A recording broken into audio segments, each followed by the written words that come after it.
रद्द करा।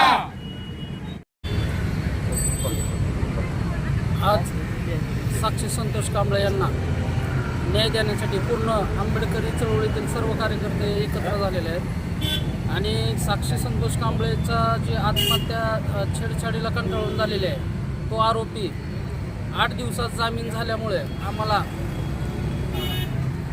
अतिशय तीव्रपणे नाराजी व्यक्त केलेली आहे आणि आरोपीची बहीण ही सध्या फरार आहे। पोलीस प्रशासनाने कुठलीही बाजू आमची न ऐकता आमच्यावर आरेवरेच्या भाषा करून जे आरोपी आहेत त्याच्या बाजूने बाजू मांडून त्याला जामीन मिळवून देण्यात आलेले आहे। त्याच्यासाठी आम्ही आज पूर्ण आंबेडकरी चळवळीतील कार्यकर्ते धरणे आंदोलनासाठी बसलो आहोत। काय भूमिका असणार पुढची भूमिका आमची अशी आहे की आरोपीचे जामीन रद्द करण्यात यावी, नाहीतर आम्ही पूर्ण उस्मानाबाद धाराशिव शहरामध्ये हे लॉंग मोर्चा काढून आरोपीचे पूर्ण चौकशी करून आणि स्वप्नील DYSP राठोड यांची बी चौकशी करून यांच्यावर कायदेशीर कारवाई करण्यात यावी अशी मागणी करणार आहोत।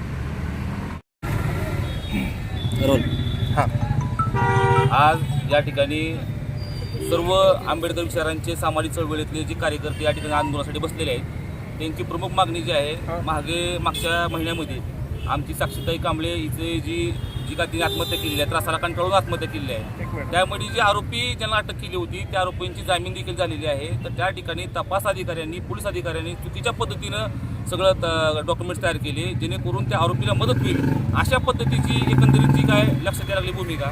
त्यामुळे मागच्या काळखंडामध्ये ज्यावेळेस ही घटना घडली तर आमच्या उपसभापती निरंताई गोरे यांनी मला फोन केला आणि त्यांनी मला या सगळ्या प्रकरणाची माहिती मागितली। आमची या ठिकाणी सहकारी मेशा जानराव यांना मी फोन करून सगळी माहिती देखील मागून घेतली आणि ती पुढे फॉरवर्ड केली। त्यामध्ये या तपासामध्ये इथले जे तपास अधिकारी होते यांच्याकडून तपास पूर्ण काढून घेऊन आता तपास अधिकारी देखील यामध्ये बदललेले आहेत आणि उर्वरित त्यांची जी मागणी आहे की या प्रकरणामध्ये जे आरोपीला जामीन मिळालेला आहे त्या आरोपीचा जामीन रद्द झाला पाहिजे। दुसरा विषय त्या ठिकाणी त्यांची बहीण त्या आरोपीची एक पोलीस आहे जी इनडायरेक्टली सगळ्या प्रक्रियेमध्ये मदत करते, त्यांना देखील अटक झाली पाहिजे। अजून एक आरोपी यामध्ये फरार आहे त्याला देखील अटक झाली पाहिजे, ही आमची प्रमुख मागणी आहे।